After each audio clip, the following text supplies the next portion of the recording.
This is what we know so far about the Genestealer Cult and Sisters of Battle Codexes.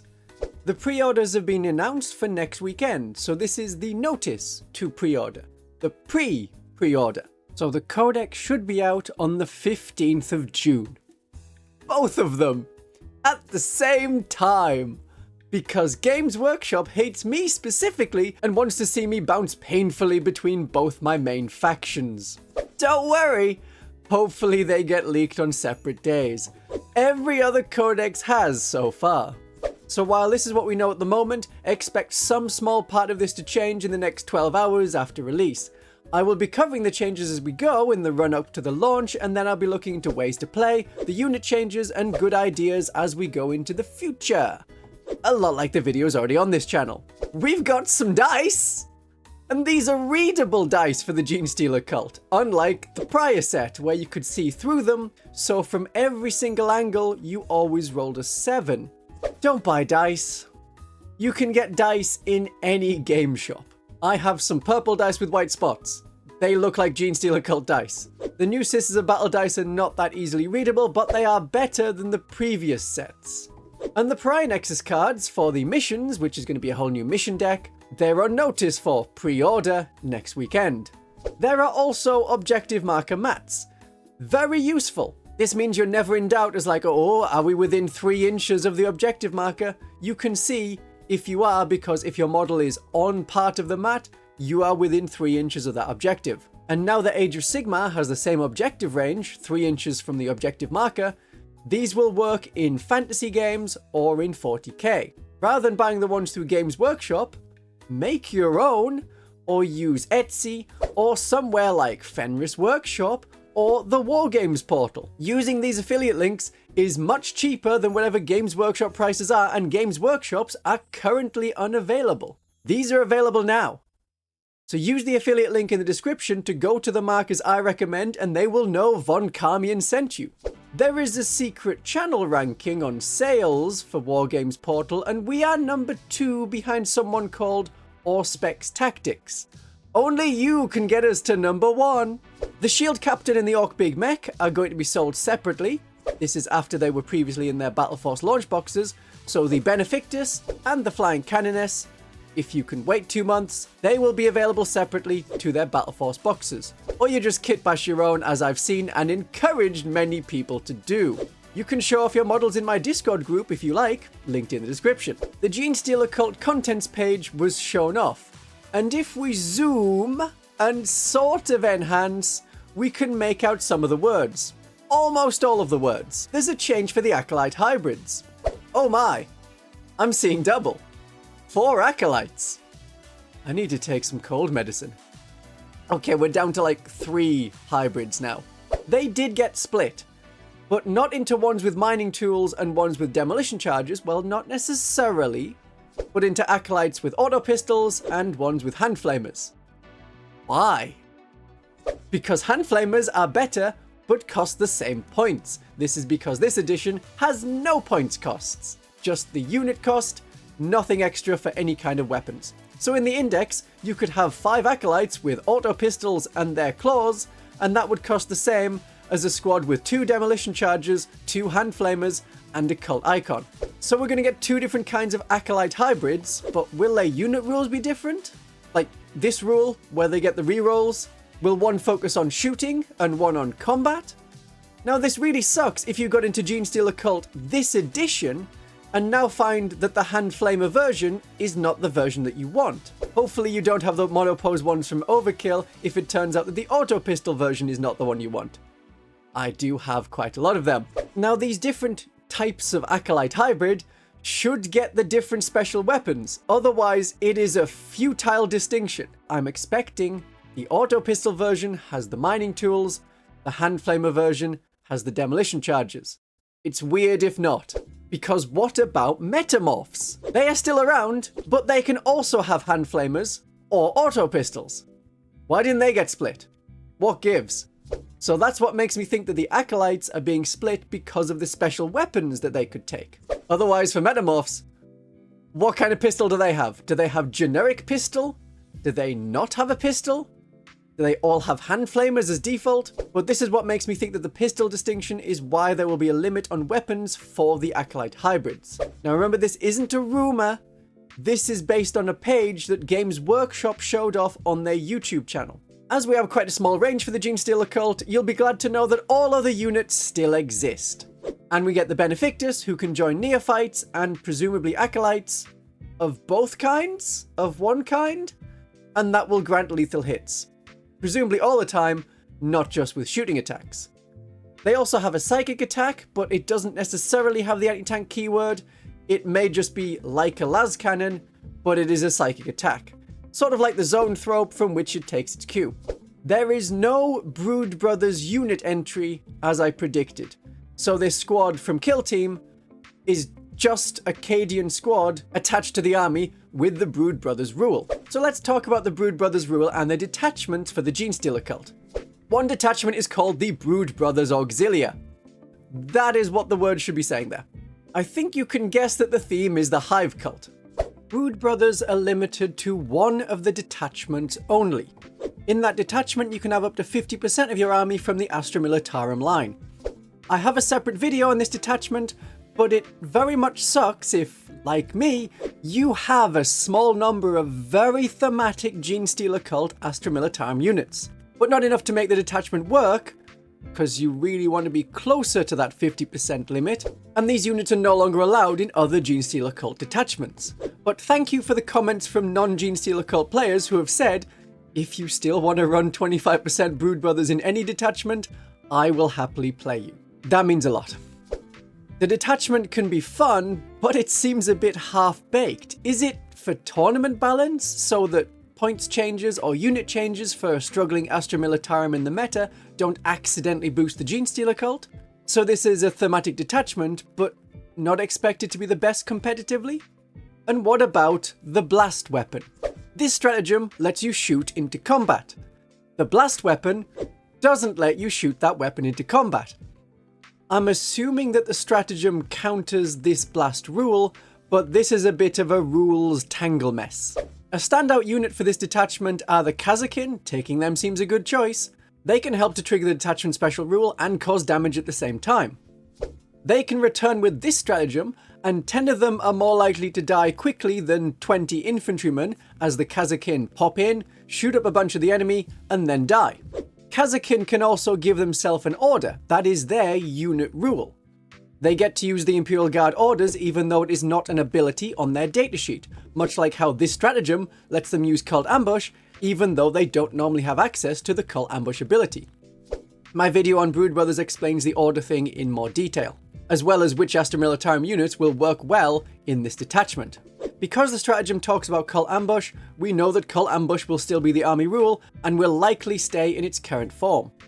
When the rule was changed after infinite battle line units was considered too much for the tournament scene, Stu Black commented that the rules were what they wanted to fit the theme of the Genestealer Cult, but was currently too much. I think it's not a great army rule because it is random if it works and now rarely affects the game, but my thoughts on that will be in a future video. Okay, next detachment, Host of the Ascension. Very similar to the Ascension Day from the Index. It is quite a shooting-focused detachment. There is only one stratagem that gets used in the combat phase, and that stratagem can also be used in the shooting phase. This is for the generic Genestealer Cult army.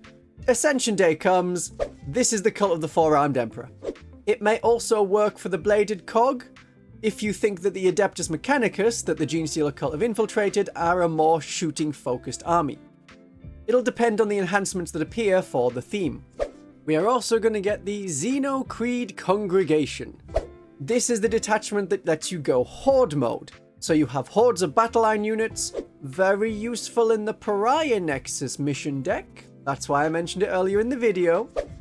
I have a video on that. These are all linked in the comments as well, by the way. And this is the way of fielding it as the Pauper Princes. You have the characters that lead the units, and the units get better for having the characters in them. That's just standard Genestealer Cult stuff. And you drown the enemy in a tide of bodies. We already have a bring units back mechanic, so don't expect a reinforcement style stratagem, unless there is something that says, okay, it's a battle line unit, it does pass the cult ambush test. You use it when the unit is destroyed. There should be an enhancement so a character can join metamorphs and then the unit can still scout. That's assuming that metamorphs still have scout. We have seen similar in the Chaos Cult detachment. We don't know if the metamorphs become battle line in this detachment. They may do.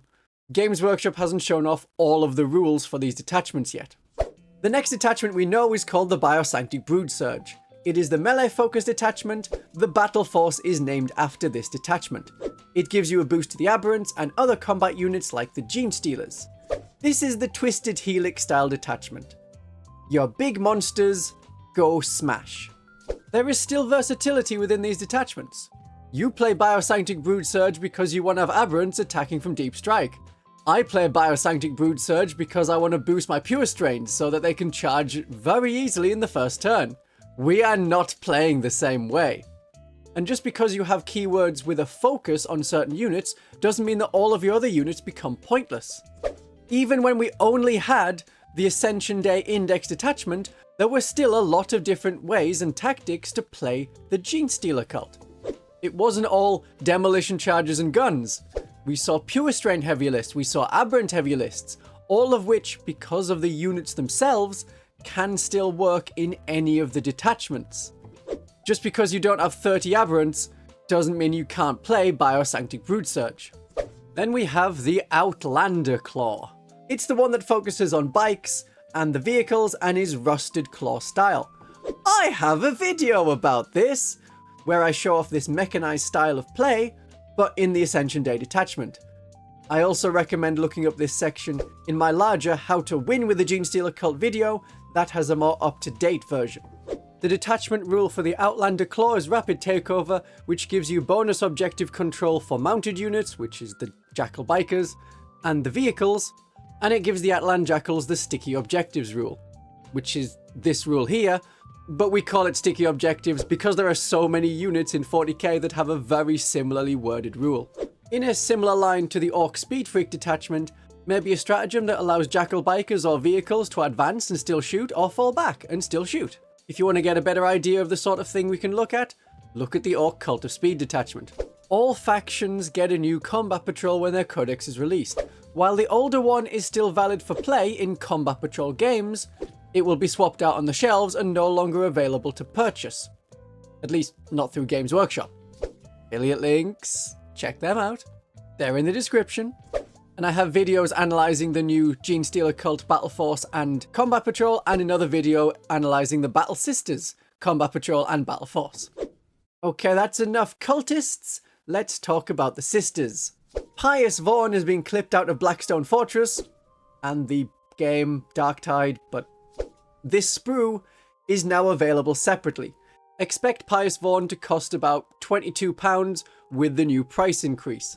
Because the price of the other Flamer Man, the Firebrand from Blackstone Fortress, cost £21 before the price increase, even though they were previously in a box that was sold at £20 for 8 models. Oh, Games Workshop, you just keep improving somehow. I expect that the Metal Preacher will disappear, but we don't know about the Missionary. There is the Blackstone Fortress model of Thaddeus, which isn't getting put on its own sprue, and this is tied in a bit more to the leaked, well, again, zoomed in contents page of the Adepta Sororitas Codex. It shows Ministorum Priest. So perhaps they will all become one profile, but we don't know about the weapon options, if there are any. It may allow a Thaddeus and past missionary and preacher equipment, or this may be Zealot's Vindicator only. If you're going to be kit bashing your own preacher or missionary type person, do it this way. Maybe use some Cawdor models, I'm sure third-party models exist, or just hold off on that until the codex is out. We can see from the listed unit entries that there are no Death Cult Assassins and no Crusaders. So as they were in the index, they will be sent to Legends. Or maybe they will end up in an Assassin's Codex as the Mystery Codex, or Agents of the Imperium Codex. Crusaders used to be available to a lot of Imperial factions, including the Imperial Guard, and the Blackstone Fortress models were generically Imperial, which allowed you to take them in any Imperial army in past editions. With very little tweaking, my video on Adeptus Ministorum, no battle sisters allowed, with army lists, are still very usable. Even if you don't want the Legends units, they're not that heavily reliant on the Crusaders and Death Cult Assassins, and we know that Arco-Flagellants are sticking around. They've appeared in the new Combat Patrol. But what we don't know at this time is if they can only be fielded in squads of 10, or if it is still squads of 3 or squads of 10, at least points-wise. That's the optimal level. So if you had 5 of them, you pay for them as if they're a squad of 10. At which point, you want a squad of 10. Repentia is one of the units we know is having their rule change compared to the Index. Well, some part of their rule. From this snippet of text, we can surmise that Repentia are going to get sustained hits as a natural ability on their datasheet. Hopefully in addition to other abilities, at least the rerolls to hit would be nice. I don't think this is going to replace their current unit ability. There has to be some kind of unit ability. Unless you can think of an exception to now type in the comments, everything has a unit rule on the data card that looks something like this, or like this. Sustained hits goes on the weapon. So there is less of a difference between Arco-Flagellants and Repentia than before, but the Repentia are still squishier, but they provide higher armor penetration. The new Celestian Superior model is not in the Codex. They are unlikely to get even a Legends datasheet as the White Consul Captain didn't get one, and nor did Cadian Sergeant Lesk. I did enjoy the novel she was in, Cadian Honor, and it features the Sisters of the Ebon Chalice. They like fire. The Bringers of Flame detachment sound suitable for them, but this will focus on the Holy Trinity. I was hoping for a detachment rule similar to the stratagem from previous editions. +1 to wound would be great, but not overpowered, because they remember that the limitations of this was to have a unit hit with a flamer, melter, and bolt weapon from the same unit at the same target. And those flamer weapons are 12-inch range, so it's only going to work at close range, and if you have units that are equipped with all 3 kinds of weapon. What we got instead was exactly as I predicted in my detachment prediction video. A copy of the Salamander's detachment rule. This works! It basically gives +1 to wound in most cases, and only works within 12 inches. I am very happy with this. Transports will help. Units coming from reserve is a good idea, so Seraphim dropping in with bonus strength pistols is showing that we are cooking. If +1 to wound like the stratagem was also there, then in some cases through +1 strength and +1 to wound, it is almost getting +2 to wound, and we would never use any other stratagem. But I can't see that coming to pass. This is your Ebon Chalice detachment. If it is a more fast focused get close and bring the flamer to the enemy like the Salamander style detachment, it would also work for the Argent Shroud. It does work already. Get in there, deeds not words, but there may be more transport focused stratagems. This would match the banner. I have been losing interest generally in the Hallowed Martyrs detachment. And I know a lot of you, want the sisters to be elites, not hordes that die quickly. So the Hallowed Martyrs detachment is going to be very similar to the current Index style rules, but perhaps a few stratagems may get moved out and into other detachments. This obviously suits the Order of Our Martyred Lady, but may also somewhat suit the Valorous Heart style of play of lots of sisters that take damage and fight on better because of it. It's quite a useful toolbox, but if you're not going to be playing with Crusaders or Death Cult Assassins anymore, stratagems like Suffering and Sacrifice will require a different, more expensive unit to be effective. Distraction Penitent Engine may be what the go-to becomes. But if we're going with Penitent Engines, let's think about the Penitent Host. This is the Combat Detachment. It's for Penitent Engines, Repentia, and Arco-Flagellants, as they are the only real part of the Ecclesiarchy that made it into the Codex after the Index. They are the creepy body horror kind, the heretics can always be put to use kind of attitude. They're the ones that must repent, whether they want to or not. This is a combat-focused detachment, though maybe not so suitable for Zephyrim, which is how the Bloody Rose partly operated in the past. Yes, this is the Bloody Rose detachment, because it has such a focus on close combat. Hopefully, more than one stratagem will suit units other than these ones with the Penitent keyword. So you can use it on any of the sisters in the Bloody Rose style detachment. This style of play has worked well for the sisters in the past. It is the reason that the 9th edition win rate was so good. It was like average, but it was good compared to the other ways of playing the Sisters of Battle with the other orders' special rules. They did not perform nearly as well. And the last detachment, the 4th detachment, because we only get 4 detachments, is the Army of Faith detachment, same name as the Battle Force. If you've seen it online called the Angelic Host detachment, it's because whoever did the subtitles decided to capitalize it when Josh mentioned it. When Josh and Stu were talking, they also mentioned that this lets you have more acts of faith. So a walking or flying version of the Triumph of St. Catherine. Because the detachment rule lets you do 2 acts of faith, I actually have no idea if you can substitute each dice in a charge roll. I've never liked the wording on the army rule, but hopefully the codex or upcoming FAQ will help to explain. If it doesn't, ask the question often enough to Games Workshop's FAQ inbox, if they have one, until it becomes a frequently asked question and gets answered. Currently, I'm assuming that is not allowed. Stratagems and enhancements in the detachment give you more miracle dice until you have more miracle dice than you know what to do with. If you keep rolling enough miracle dice, eventually enough of them will be good. There's also a lot of auras and interplay between units. The Zephyrim have embodied prophecy as their 8th edition stratagem that let units within 6 inches reroll wound rolls of 1. Hopefully these boosts are not locked to 2 of our units, that would not be great, but also we don't want Seraphim hanging out at the back supporting infantry. They want to be getting up close to the enemy. Because of the bonus act of faith, this may suit the Sacred Rose Sisters the best. I like to think of the Faith detachment as words over deeds, but remember that no army is big enough to conquer the galaxy, but faith alone can overturn the universe. You know who said that? Ecclesiarch Diakis IX. So I believe it.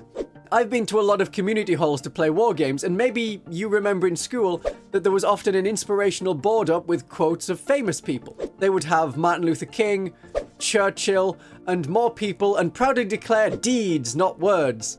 But those are people who are famous more for their words than anything else. And I need to believe that sitting in a small room saying my words to YouTube helps people more than me doing some heavy lifting or something with my hands. So words and faith are good.